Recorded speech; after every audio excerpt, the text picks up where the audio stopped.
Class 10th में पढ़ने वाले सभी छात्रों का स्वागत है। हमने लेसन फर्स्ट को स्टार्ट किया है, वास्तविक संख्या है। उसके अंदर से हमने प्रश्नावली जो 1.1 है वो को पूरी कंप्लीट पढ़ ली है। यदि उसमें किसी प्रकार कोई भी डाउट है आप कमेंट बॉक्स में लिख सकते हैं, मैं आपको वापस उस डाउट को क्लियर करने की कोशिश करूंगा। ये जो प्रश्नावली 1.2 है उसका पहला प्रश्न आज करेंगे। पहला प्रश्न है कि निम्नलिखित संख्याओं को अभाज्य गुणनखंडों के गुणनफल के रूप में व्यक्त कीजिए। तो सबसे पहले आपको ये समझना पड़ेगा कि अभाज्य संख्या किसे कहते हैं। जो अभाज्य संख्या है वो आखिर क्या है।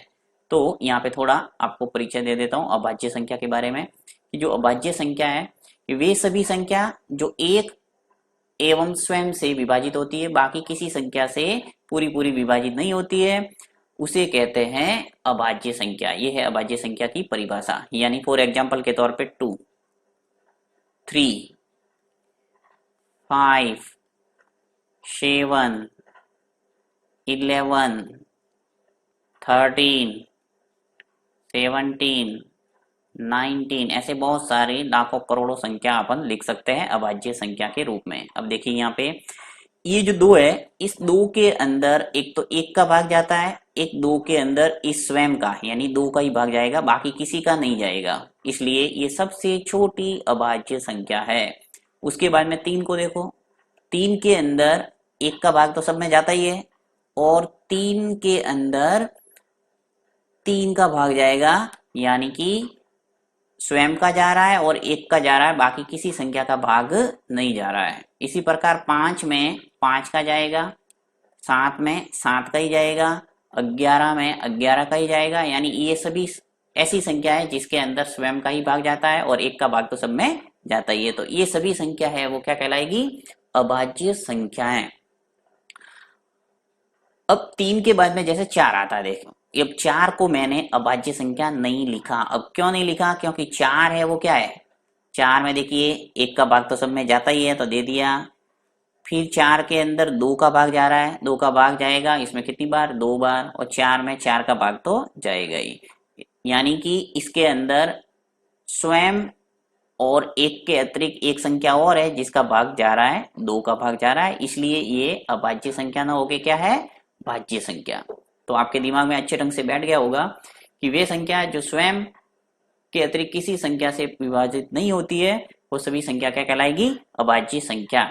जैसे 5 के बाद में 6 आता, देखिए तो 6 के अंदर 2 का भाग जाता है, 3 का भी जाता है और 6 का भी जाता है और 1 का तो जाएगा ही, इसका मतलब ये क्या है, भाज्य संख्या है। तो बहुत ही सरल है। अब यहाँ पे अभाज्य संख्या के गुणनखंडों के गुणनफल के रूप में इन सभी संख्याओं को व्यक्त करना है, यानी आपको टुकड़े बनाने अभाज्य संख्याओं के। तो अंक गणित की जो एक आधारभूत प्रमेय वो ये कहती है कि प्रत्येक भाज्य संख्या होगी उसको हम अभाज्य संख्याओं के गुणनफल के रूप में व्यक्त कर सकते हैं, और ये जो गुणनखंड होंगे वो अद्वितीय होंगे। देखिए हम प्रश्न करते हैं तो बिल्कुल क्लियर हो जाएगा आपके। यहाँ पे लेता हूं मैं फर्स्ट क्वेश्चन। पहला प्रश्न ले रहा हूं 140, ठीक है। अब इसको हम करते हैं अभाज्य गुणनखंडों के गुणनफल के रूप में व्यक्त। तो सबसे पहला काम है जो 140 है, इसमें आपको भाग देना है 2 का, क्योंकि सबसे छोटी संख्या कौन सी है, 2, यानी अभाज्य संख्या सबसे छोटी कौन सी है, 2 है। तो यहाँ पे मैं आपको 140 के अंदर, ये थोड़ा रफ कार्य कर रहा हूं मैं आपको समझाने के लिए, फिर आप जल्दी सीधा गुणा के रूप में लिख सकते हैं। मैं आपको रफ कार्य करके बता रहा हूँ। देखिए आपको करना क्या है, रफ कॉपी के अंदर 140 ले लो, यहाँ पे ऐसे लसप कैसे निकालते हैं वैसे ही आपको ये काम करना है। अब 140 लिख दिया, इसके अंदर सबसे पहले भाग देना है 2 का। अगर 2 का जाता है तो ठीक है, नहीं तो किसका देंगे, 3 का, क्योंकि 3 भी क्या है, अभाज्य संख्या है। तो 2 का भाग देंगे 140 के अंदर, तो कितनी बार जा रहा है, 70 बार। 2 का भाग देने का मतलब क्या होता है, सीधा किसी संख्या का आधा करना। तो यहाँ पर 140 है, इसका मैंने आधा कर दिया, ये आ गया 70। अब वापस देखिए कि 70 के अंदर किसका भाग जा रहा है, 2 का भाग जाएगा, यानी 2 का वापस दे देंगे, तो ये 2 का भाग दे दिया। और कितनी बार जाएगा, 35 बार। अब यानी 70 का आधा कर दिया, 35 आ गया।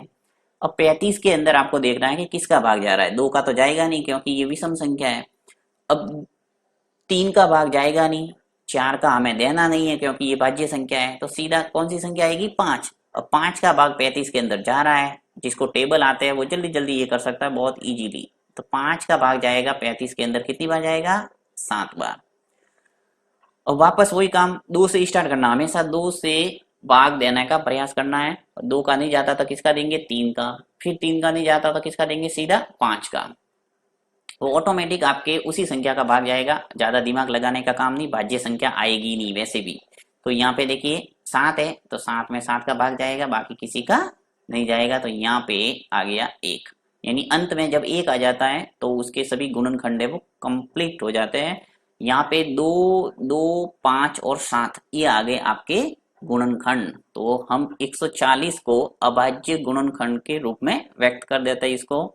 तो लिख लेता हूं मैं 140 के अभाज्य गुणनखंड। 140 के अभाज्य गुणनखंड है वो क्या हो गए? देखिए 2 इंटू 2 इंटू 5 इंटू 7। तो लिख लो यहाँ पे 2 इंटू 2 इंटू 5 इंटू 7, यानी यहाँ पे जो भी ये संख्या आई है इनको गुणा में लिखना है।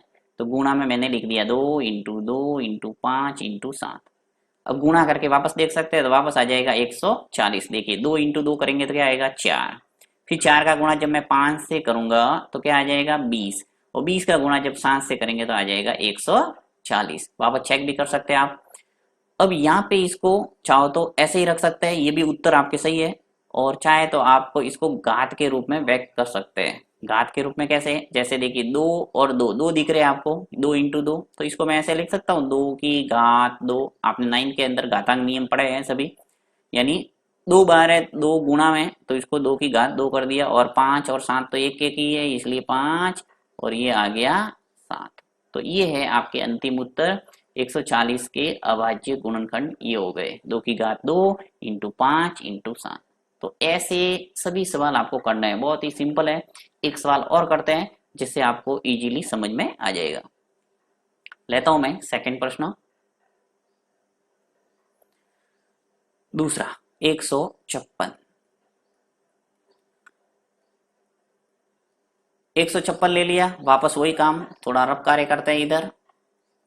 रफ 156 ले लिया, 156। वैसे ये फेर वर्क भी कर सकते हैं, कोई फर्क नहीं पड़ता। आप फेर वर्क में ऐसे करके फिर भी काम अभाज्य गुणनखंड के रूप में व्यक्त कर सकते हैं। तो यहाँ मैं ले लेता हूँ 156 और भाग दे देता हूँ। 156 के अंदर सबसे पहले 2 का भाग जाएगा, क्योंकि सम संख्या, और सम और विषम तो आप जानते होंगे, ऐसी संख्या जिसके अंदर 2 का भाग पूरा पूरा जाता है वो सम संख्या है, और जिसके अंदर 2 का भाग पूरा पूरा नहीं जाता है वो विषम संख्या है। तो यहाँ पे 156 है वो सम संख्या है, इसलिए 2 का भाग पूरा पूरा जाएगा तो दे दिया। 156 है, अब 156 का आधा करना है तो आपके सीधा आ जाएगा ये 78, राइट। अब यहाँ पे देखिए 78 के अंदर वापस आपके भाग है वो पूरा पूरा जाएगा 2 का, तो 2 का देना पड़ेगा। 2 का भाग देंगे तो यहाँ आ जाएगा आपके 39। 78 का आधा कितना हो जाएगा? 39, 39। अब 39 के अंदर आपके भाग है वो 2 का नहीं जाएगा, क्योंकि ये विषम संख्या हो गई। तो यहाँ पे किसका देंगे? नेक्स्ट डिजिट क्या आता है? 3। तो 3 का भाग जा रहा है 39 के अंदर तो देना पड़ेगा, ये दे दिया। 3 का भाग कितनी बार जाएगा? 1, और ये 13 बार, 13 39 होता है। तो 13 बार चला गया 3 का भाग। अब वापस देखिए 13 के अंदर 13 का ही भाग जाएगा, क्योंकि ये अभाज्य संख्या है। तो यहाँ स्पष्ट लिख दिया सीधा 13 का भाग, और 13 के अंदर 13 का भाग एक बार गया, यानी ये जो अभाज्य गुणनखंड है वो निकल के हमारे आ गए। तो यहाँ लिख लेता हूं मैं कि 156 के अभाज्य गुणनखंड, ठीक है। अभाज्य गुणनखंड आ गए 2 इंटू 2 इंटू 3 इंटू 13। ये मैंने सब लिख दिया, 2 लिखा, फिर 2 लिखा, 3 लिखा और 13 लिखा, ये सब गुणा के अंदर लिख दिए। वापस गुणा करके देख सकते हैं 2 इंटू 2 कितने हो गए? 4, 4 इंटू 3 12, और 12 इंटू 13 करेंगे तो 156। वापस वही काम घात के रूप में लिख सकते हैं। तो 2 इंटू 2 है तो इसको मैं लिख सकता हूँ 2 की घात 2, फिर इंटू ये 3 है इसको ऐसा का ऐसा लिख दो, और ये जो 13 है उसको भी ऐसा का ऐसा। तो ये आपके अंतिम उत्तर आ गया, यानी इन संख्याओं को हमने अभाज्य गुणनखंड के रूप में व्यक्त कर दिया। अब जो संख्या तीसरा, चौथा और पांचवा है, इसको मैं आपके लिए होमवर्क के रूप में छोड़ रहा हूं, क्योंकि मैथ्स के अंदर जब तक आप हाथ से नहीं करेंगे तब तक कोई समझ में आने वाला नहीं है। और दूसरा प्रश्न लेंगे। दूसरा प्रश्न है कि पूर्णांकों के निम्नलिखित युग्मों के एचसीएफ और एलसीएम ज्ञात कीजिए तथा इसकी जांच कीजिए कि दो संख्याओं का गुणनफल बराबर होता है एचसीएफ इंटू एलसीएम। अब एचसीएफ एलसीएम क्या है ये आपको पता ही होगा। एचसीएफ का मतलब होता है महत्तम समावर्तक और एलसीएम का मतलब होता है लघुत्तम समावर्त्य। एचसीएफ की फुल फॉर्म है हाईएस्ट कॉमन फैक्टर और एलसीएम की फुल फॉर्म है लोवेस्ट कॉमन मल्टीपल। ठीक है, तो यहाँ पे एचसीएफ और एलसीएम निकालेंगे सबसे पहले और इन एचसीएफ और एलसीएम का गुणा करके ये आएगा जो भी दो संख्या है उनके गुणनफल के बराबर। ये हम प्रूव भी करेंगे। तो पहला प्रश्न लेता हूं, बहुत ही सरल है, जल्दी से आपको समझ में आ जाएगा। देखिए यहाँ पे क्या करना है, 26 और 91 है, ये ले लिया मैंने 26 और 91। पहला प्रश्न कर रहे हैं 91। सबसे पहला काम है आपने जो पहले प्रश्न में किया था वो काम करना। पहले प्रश्न में क्या किया हमने कि जो संख्या दे रखी थी उसके हमने अभाज्य गुणनखंड किए थे। तो यहाँ पे वही काम करना है, जो भी संख्या दे रखी है उसके अभाज्य गुणनखंड कर दो। तो यहाँ पे मैं सबसे पहले लिखूंगा 26 के अभाज्य गुणनखंड, अभाज्य गुणनखंड। ठीक है, अब 26 के अभाज्य गुणनखंड कितने होते हैं ये अब सीधा आपको लिखना नहीं आता है तो रफ कॉपी में थोड़ा सा आप कार्य कर दो। 26 ले लो और उसके अंदर भाग दो। 26 के अंदर 2 का भाग जा रहा है इसलिए दे देंगे, 2 का भाग देंगे। 26 के अंदर कितनी बार जाएगा, 13 बार। अब 13 में 13 का ही भाग जाएगा क्योंकि अभाज्य संख्या है, तो यहाँ पे सीधा आ जाएगा ये 13। और 13 में 13 का भाग कितनी बार गया, 1 बार। यानी कि आपके जो 26 है उसके अभाज्य गुणनखंड निकल के आ गए हमारे पास 2 इंटू 13। ठीक है, 2 इंटू 13 हो गया। इसी प्रकार आपको 91 के अभाज्य गुणनखंड करना है, यानी जो भी संख्या दे रखी है उसके अभाज्य गुणनखंड करना है। तो यहाँ पे 91 उसकी कर रहा हूं मैं अभाज्य गुणनखंड, अभाज्य गुणनखंड। अभाज्य गुणनखंड कर दिया। यहाँ पर भी वही 91 को साइड में ले रहा हूँ, 91। अब 91 के अंदर सीधा आपके भाग जाएगा 7 का। ठीक है, बाकी किसी का नहीं जाएगा। आप देख सकते हैं 7 के अंदर 7 का भाग देंगे 91 के अंदर तो जाएगा 13 बार। 13 सत्ते क्या होता है, 91। अब 13 के अंदर वही 13 का भाग जाएगा कितनी बार, 1 बार। यानी कि 91 का हमारे पास अभाज्य गुणनखंड निकल के आ गए 7 इंटू 13। अब जिसने जो पहला प्रश्न नहीं देख पढ़ा है उसको थोड़ा यहाँ अलग लग रहा होगा, इसलिए आपको पहला प्रश्न पढ़ना जरूरी है। मैथ्स के अंदर इस बात का हमेशा ध्यान रखें कि आप क्रम से अगर चलेंगे तो ही आपको समझ में आएगा, क्योंकि जब पहला आता है तो ही दूसरा समझ में आएगा और दूसरा आता है तो तीसरा समझ में आएगा। हमेशा एक क्रमबद्धता रहती है मैथ्स के अंदर, तो आपको हमेशा ध्यान रखना है कि हर वीडियो को अच्छे ढंग से देखें तो ही आपको समझ में आएंगे सारे वीडियो। ठीक है, तो 26 के अभाज्य गुणनखंड 2 इंटू 13 हो गए और 91 के अभाज्य गुणनखंड हो गए 7 इंटू 13। अब आपका काम होता है, यहाँ पे इसने पूछा क्या है कि पूर्णांकों के निम्नलिखित युग्मों के एचसीएफ और एलसीएम ज्ञात कीजिए। तो यहाँ पे हम सबसे पहले एलसीएम निकालते हैं, उसके बाद में निकालेंगे एचसीएफ। तो यहाँ मैं निकाल देता हूं 26 तथा 91 का एल सी और एम। ठीक है, अब एलसीएम निकालना अच्छे ढंग से समझ लेना कि एलसीएम कैसे निकालते हैं और एचसीएफ कैसे निकालते हैं। एक बार आपने समझ लिया तो अच्छे ढंग से जीवन भर कभी नहीं भूलेंगे एलसीएम क्या होता है और एचसीएफ क्या होता है। अभाज्य गुणनखंड कर दिए और अभाज्य गुणनखंड करने के बाद में एलसीएम निकालने के लिए आपको देखना है कि प्रत्येक संख्या की उच्चतम घात देखना है। तो प्रत्येक संख्या यानी 2 दिख रहा है इसमें, एक मुझे 13 दिख रहा है और एक 7 दिख रहा है, अलग अलग संख्या सब देखना है। अब देखिए 2 की जो हाईएस्ट घात है वो कितनी है, 1 ही है।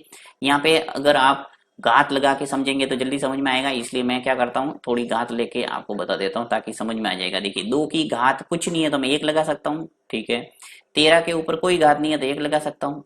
7 के ऊपर कोई घात नहीं है 1, और 13 के ऊपर कोई घात नहीं है 1। ठीक है, ये लगाना नहीं है, समझाने के लिए आपको बता रहा हूँ। अब 2 के ऊपर घात 1 है, यानी 2 की जो हाईएस्ट घात है वो एक ही है, तो 2 आ जाएगा नीचे, आपको गुणा करना है।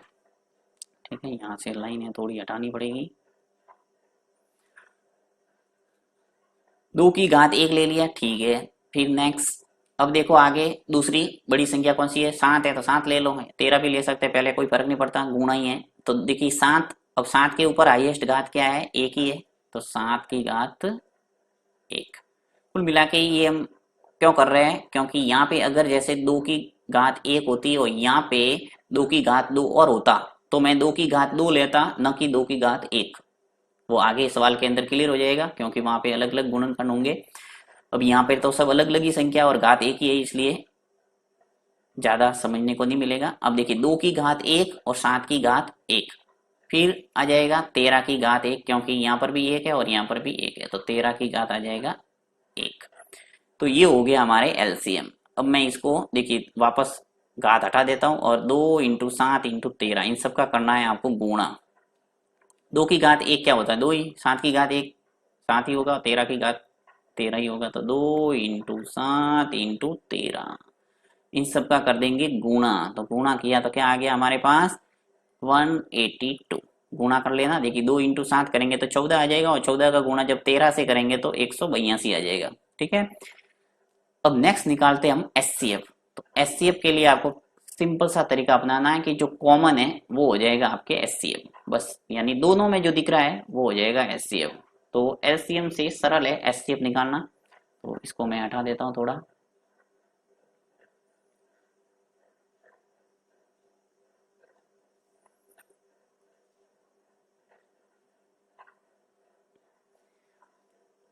अब मैं लिखता हूं कि 26 तथा 91 का एस सी और एफ। ठीक है, यानी 26 और 91 का एचसीएफ निकालना। तो एचसीएफ निकालने के लिए आपको क्या देखना है कि दोनों में न्यूनतम घात कौन सी है, कॉमन घात में न्यूनतम देखना है, और कॉमन संख्या देखना है। कॉमन का अर्थ है दोनों में दिखना चाहिए। देखिए 2 इसमें है, परंतु इस संख्या के अंदर 2 गुणनफल के रूप में नहीं दिख रहा है। 7 इसमें है, परंतु इसके अंदर आपको नहीं दिख रहा है। 13 एक ऐसी संख्या है जो इसमें भी आ रही है और इसमें भी आ रही है, इसका मतलब 13 ही क्या है, इसका एचसीएफ। तो 26 और 91 का जो एचसीएफ है वो आ गया हमारे पास 13। अब जैसे यहाँ पे 13 की घात 2 होता और यहाँ 13 की घात 1 होता, तो मैं क्या लेता, 13 की घात 1। इस बात का आपको ध्यान रखना है, यानी एलसीएम के अंदर तो आपको उच्चतम घात देखना है, और एचसीएफ के अंदर आपको न्यूनतम घात देखना है, साथ में कॉमन होना चाहिए। तो आगे सवाल के अंदर और क्लियर हो जाएगा। बढ़ते आगे, 26 तथा 91 का एचसीएफ हो गया 13। अब आगे और कह रहा है, इसने 2 बातें यहाँ पे पूछी है कि पूर्णांकों के निम्नलिखित युग्मों का एचसीएफ और एलसीएम ज्ञात कीजिए। तो वो तो हमने काम कर दिया है, हमने एलसीएम निकाल दिया 182 और एचसीएफ निकाल दिया 13। एक काम तो हो गया। दूसरा जो पूछा इसने कि इसकी जांच कीजिए कि 2 संख्याओं का जो गुणनफल है वो एचसीएफ और एलसीएम के बराबर होता है। तो हम कर देते हैं वापस जांच इसकी, तो सत्यापन कर लेते हैं। यहाँ सत्यापन लिखो, जांच लिखो, कोई भी लिखो, मैं जांच ही लिख लेता हूँ। जांच करते हैं, ठीक है, यानी HCF into LCM, HCF into LCM बराबर होता है प्रथम संख्या इंटू द्वितीय संख्या, या फिर ऐसे लिख सकते हैं 2 संख्याओं का गुणनफल। 2 संख्या कौन सी, ये 26 और 91, यहाँ पे 510 और 92, 336 और 54, यानी इन 2 संख्याओं का गुणनफल और जो आपने एलसीएम और एलसीएम निकाला है इनका गुणा, इन दोनों बराबर आने चाहिए, तभी आपने सही निकाला होगा एचसीएफ और एलसीएम। तो एचसीएफ एलसीएम बराबर 2 संख्याओं का गुणनफल लिख लो, 2 संख्याओं का गुणनफल, गुणनफल लिख लेते हैं, गुणनफल। आप ऐसे भी लिख सकते हैं प्रथम संख्या इंटू द्वितीय संख्या। ठीक है, तो एचसीएफ और एलसीएम आपने कितना निकाला मैं लिख लेता हूँ। देखिए यहाँ से 182 लिख लेता हूँ, 182, फिर इंटू एलसीएम, सॉरी यहाँ पे पहले मैंने एचसीएफ लिखा था, एचसीएम लिख लेता हूँ, ये जो HCF है वो कितना निकाला मैंने 13, तो 13 लिख लेता हूँ। और LCM, LCM कितना लिया है 182, तो 182 फिर बराबर दो संख्याओं का गुणनफल। दो संख्याएं कौन सी है 26 और 91, तो ले लेता हूं मैं 26 और 91। अब गुणा करके देख लो, देखिए 13 और 182 का रफ कॉपी में गुणा कर दो, तो जब गुणा करेंगे तो आपके आएगा 2366। अब गुणा करके देख लेना आप, मैं गुणा करके आपका टाइम वेस्ट नहीं करूंगा। फिर 26 और 91 इसका गुणा करके भी आप देखेंगे तो आपके आ जाएगा 2366। ठीक है, यानी दोनों पक्ष है वो बराबर आए, बाया पक्ष बराबर है दाया पक्ष। तो यही मैं यहाँ पे प्रूव करना था कि दो संख्याओं का जो गुणनफल है वो बराबर आता है HCF और LCM के। ठीक है, तो ये है पहला प्रश्न का सॉल्यूशन।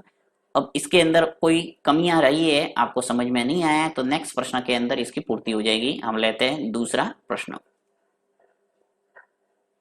दूसरा लेता हूं मैं 510 और 92। इन संख्याओं के आपके सबसे पहले HCF निकालना है, LCM निकालना और फिर दोनों का गुणा करके देखना है क्या दोनों संख्याओं का गुणनफल के बराबर आ रहा है या नहीं आ रहा है। तो यहाँ पे ले लेता हूं मैं सबसे पहले 510 के अभाज्य गुणनखंड करते हैं। 510 के अभाज्य गुणनखंड,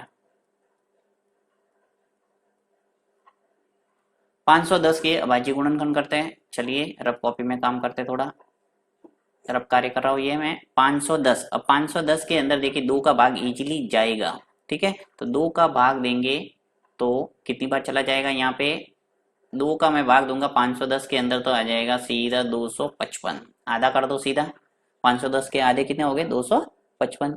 अब 255 के अंदर आपके किसका भाग जाएगा 3 का, तो 3 का भाग कितनी बार गया 8 तिया 24 और 1 5 तिया 15, 85 बार चला जाएगा।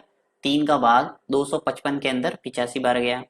फिर वापस देखिए 3 का भाग तो जाएगा नहीं, किसका जाएगा यहाँ पे 5 का भाग जाएगा सीधा, तो 5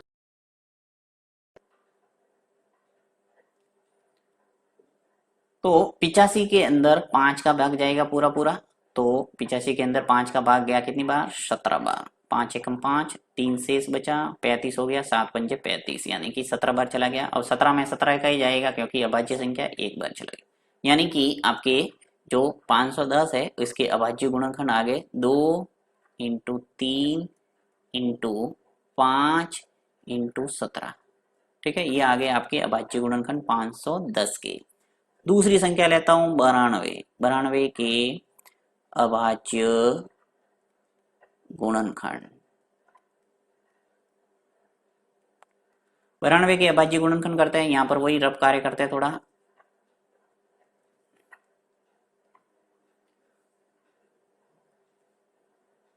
(92) और 92 के अंदर 2 का भाग जाएगा कितनी बार जाएगा 46 बार। ठीक है, 46 बार चला गया। फिर वापस 2 का भाग जाएगा 46 के अंदर 23 बार, और 23 में 23 का ही भाग जाएगा एक बार। तो यहाँ पे अभाज्य गुणनखंड आ गए हमारे पास 2 इंटू 2 इंटू 23।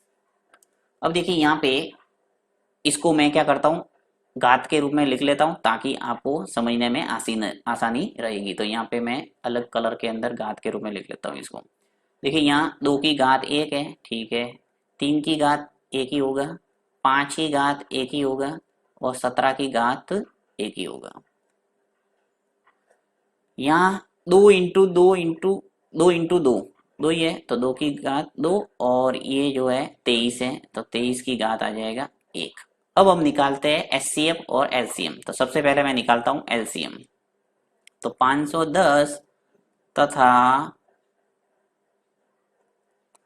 92 का LCM। तो LCM निकालने का तरीका मैंने क्या बताया था कि प्रत्येक संख्या की उच्चतम घात देखना है, प्रत्येक संख्या की उच्चतम घात। तो एक संख्या कौन सी है 2 है, तो 2 की घात 1 है यहाँ पे और यहाँ 2 है, वो 2 की घात 2 है, तो कौन सा लेना है आपको 2 की घात 2 को लेना है। ठीक है, तो यहाँ ले लिया 2 की घात 2, समझ गए। अब आपको देखिए 3 है, तो 3 की घात 1 आपको यहाँ दिख रहा है, यहाँ कोई नहीं है, कोई बात नहीं, आपको 3 की घात 1 को लेना है, तो 3 की घात 1 ले लेंगे। फिर इंटू 5 दिख रहा है यहाँ, ठीक है, 5 की घात 1 ले लो, यहाँ कोई है ही नहीं 5। फिर 17 है, 17 की घात 1 दिख रहा है, 17 की घात 1 ले लो आराम से।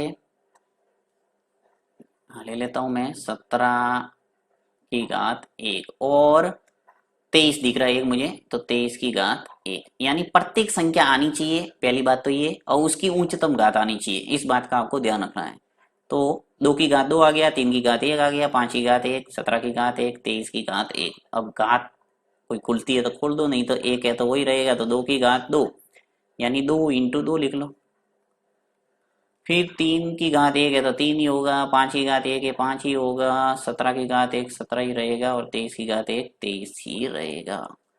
सबका करो गुणा, 2 into 2 into 3 into 5 into 17 into 23, इन सबका गुणा कर सकते हैं आप रफ कॉपी में। जब गुणा करेंगे तो आपके आएगा 23,460, ठीक है, गुणा करके देख लेना, 23,460, ये आप गुणा करके देख सकते हैं। अब मैं निकालता हूं एचसीएफ, दोनों संख्याओं का निकालते हैं एचसीएफ। तो एचसीएफ निकालने का तरीका क्या बताया था मैंने, कि आपको कॉमन संख्या देखना है, साथ में न्यूनतम कॉमन देखना है, यानी दोनों में होना चाहिए, और सबसे न्यूनतम जो घात होगी वो हम लेंगे। तो यहां लिख लेता हूं मैं 510 और 92 का एचसीएफ, 510 और 92 का एचसीएफ वापस आपको अभाज्य गुणनखंड के अंदर देखना है। देखिए सबसे पहले तो देख लो कि कॉमन संख्या कौन सी है। यहाँ पे देखिए 2 इसमें भी दिख रहा है, इसमें भी दिख रहा है, यानी ये काम का है। बाकी 3 इसमें है, इसमें नहीं है, छोड़ो इसको। 5 इसमें है परंतु इसमें नहीं है, काम का नहीं है। 17 इसमें दिख रहा है परंतु इसमें नहीं है, और 23 इसमें है और इसमें नहीं है। इसका मतलब जो कॉमन नहीं है, जो दोनों में नहीं है, वो तो हमारे काम का है ही नहीं। अब आपको दूसरी बात देखना है कि जो छोटी घात है उसको लेना है। तो 2 की घात 1 है और यहाँ 2 की घात 2 है, तो आपको कौन सा लेना है, 2 की घात 1 को। तो यहाँ ले ले लूँ मैं 2, 2 की घात 1। अब 2 की घात 1 क्या होता है, 2 ही होगा, यानी जिसके ऊपर घात कोई नहीं है वो एक घात है। ये मैंने समझाने के लिए एक एक एक एक लिखा है। अब आपको प्रैक्टिस होने के बाद एक लिखने का काम ही नहीं, आप ऐसे ही सवाल को सीधा कर देंगे। तो यहाँ पे आ गया हमारे एचसीएफ कितना, 2। अब वापस वही जांच करेंगे हम, और जांच में देखेंगे कि क्या ये दो संख्याओं का गुणनफल है वो बराबर आ रहा है एचसीएफ इंटू एलसीएम के। तो लिख लेता हूं मैं जांच। जांच में वही ये सूत्र लगा सकते हैं, ऐसा का ऐसा, ये का ये लिख लेता हूं। चलिए मैं, देखिए दो संख्याओं का गुणनफल, दो संख्याओं का गुणनफल बराबर एचसीएफ इंटू एलसीएम, ठीक है। तो दो संख्या कौन सी है जो दे रखी, वो 510 और 92। तो यहाँ लिख लेगा 510 इंटू 92, फिर बराबर एचसीएफ एलसीएम जो निकाला है वो लिख लो। एचसीएफ क्या निकाला आपने, 2, तो ये आ गया 2, और एलसीएम क्या निकाला है 23,460, तो 23,460, ठीक है। अब गुणा करके देख लो दोनों पक्ष बराबर आ रहे हैं या नहीं आ रहे। तो यहाँ पे जब गुणा करेंगे 510 का गुणा 92 से होगा, तो आएगा आपके पास 46,920, ठीक है। और 2 का गुणा जब 23,460 से करेंगे तो भी आएगा आपके 46,920, यानी दोनों पक्ष बराबर है। इसका मतलब ये सत्यापित हो गया कि दो संख्याओं का जो गुणा होता है वो बराबर आता है एचसीएफ और एलसीएम के, ठीक है। आगे ऐसे बहुत सारे सवाल मिलेंगे जिसके अंदर आपके कोई नहीं कोई एक संख्या नहीं होगी, वो आपको निकालने का बोला जाएगा। यानी दो संख्या दे रखी है और आपको एचसीएफ दे रखा है तो एलसीएम पूछेंगे, तो इस सूत्र के माध्यम से हम निकाल सकते हैं इजीली।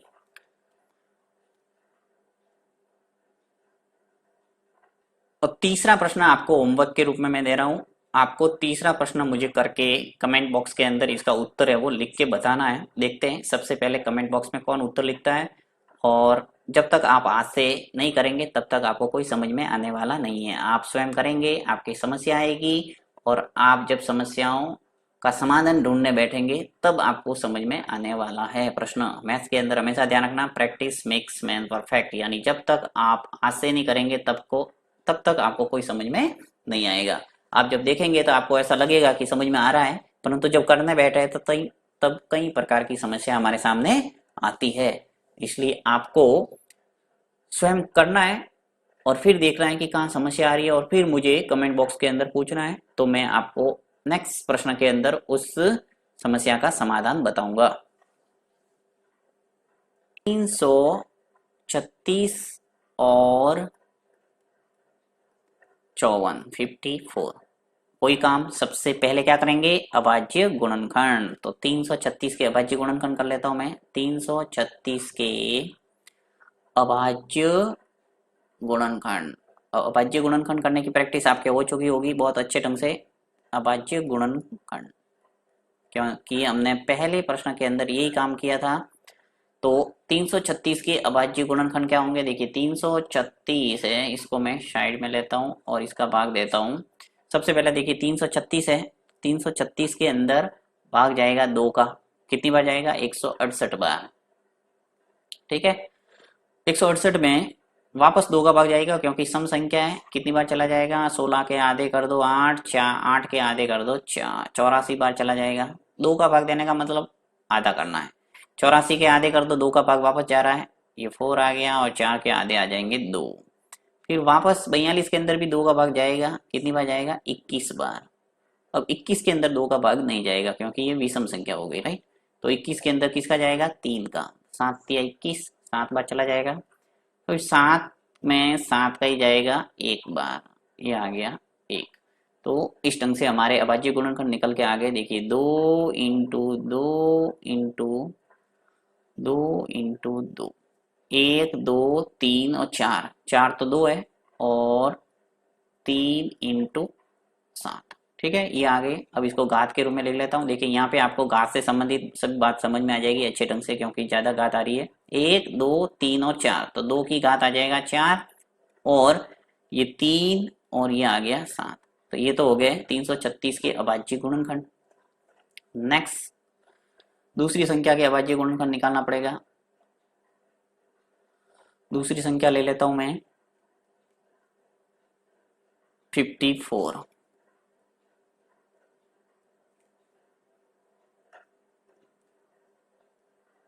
54 के अभाज्य गुणनखंड।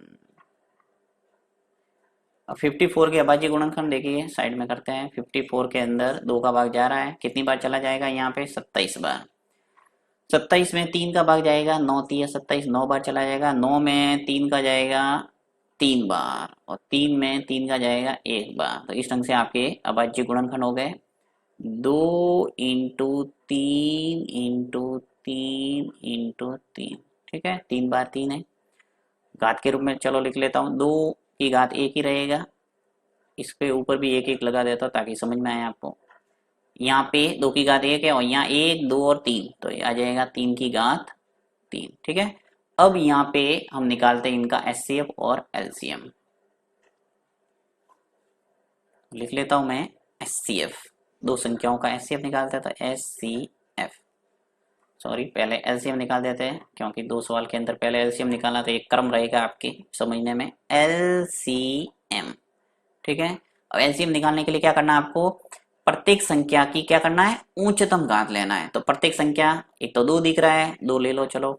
अब 2 के अंदर एक तो दिख रहा है मुझे 2 की घात 4 और दूसरी संख्या के अंदर दिख रहा है मुझे 2 की घात 1, तो कौन सा लेंगे, 2 की घात 4, 2 की घात 4 क्योंकि बड़ी घात लेना है। फिर 3 दिख रहा है मुझे, 3 की घात 1 दिख रहा है और यहाँ दिख रहा है 3 की घात 3, तो कौन सा लेंगे, बड़ी घात वाला, यानी 3 की घात 3 को सिलेक्ट करना है, 3 की घात 3। फिर इंटू यहाँ पे 7 की घात 1 है और यहाँ नहीं है, कोई बात नहीं, आपको तो लेना तो है ही है। एलसीएम के अंदर सबको लेना है और एचसीएफ के अंदर जो कॉमन है उनको लेना है बस। तो 7 की घात 1, सभी संख्या आ गई। देखिए 2 आ गया, 3 आ गया और 7 आ गया, सब आ गए।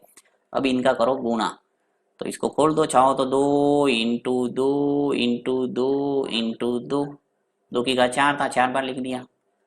3 की घात 3 है, 3 बार लिख लो, 3 इंटू 3 इंटू 3। और 7 की घात 1 ही है, 7 को एक बार लिख लो। अभी सबका करो गुणा, 2 into 2 into 2 into 3 into 3 into 7, ये करना है। तो जैसे ही गुणा करेंगे आपके आ जाएगा 3024, 3024। ठीक है, 3024 आ गया इसका गुणा। अब निकालता हूं मैं एचसीएफ।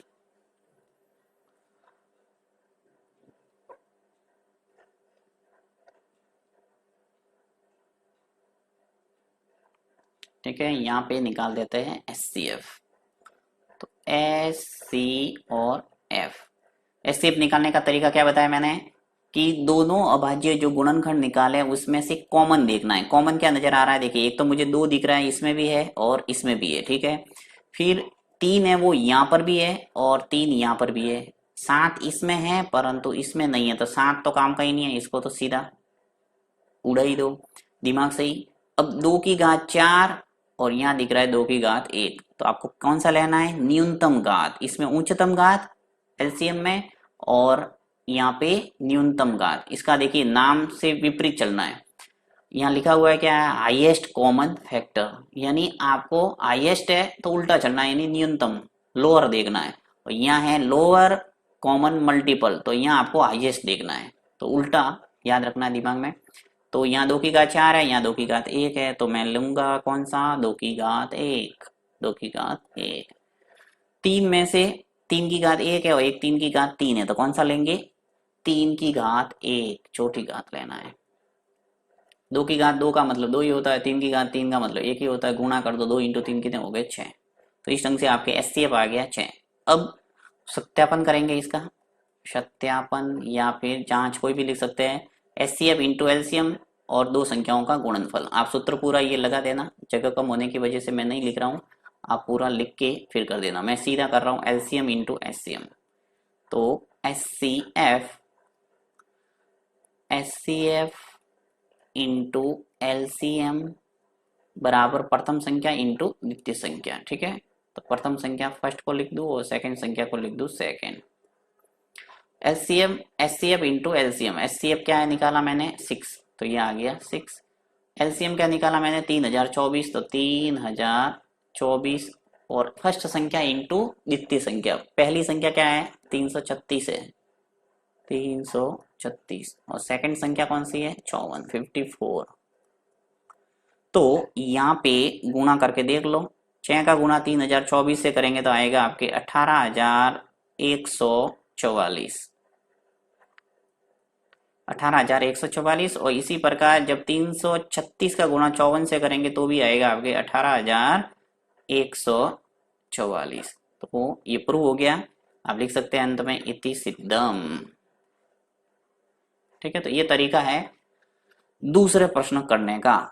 इसमें किसी भी प्रकार का कोई डाउट है आप कमेंट बॉक्स में लिख सकते हैं। थैंक्स।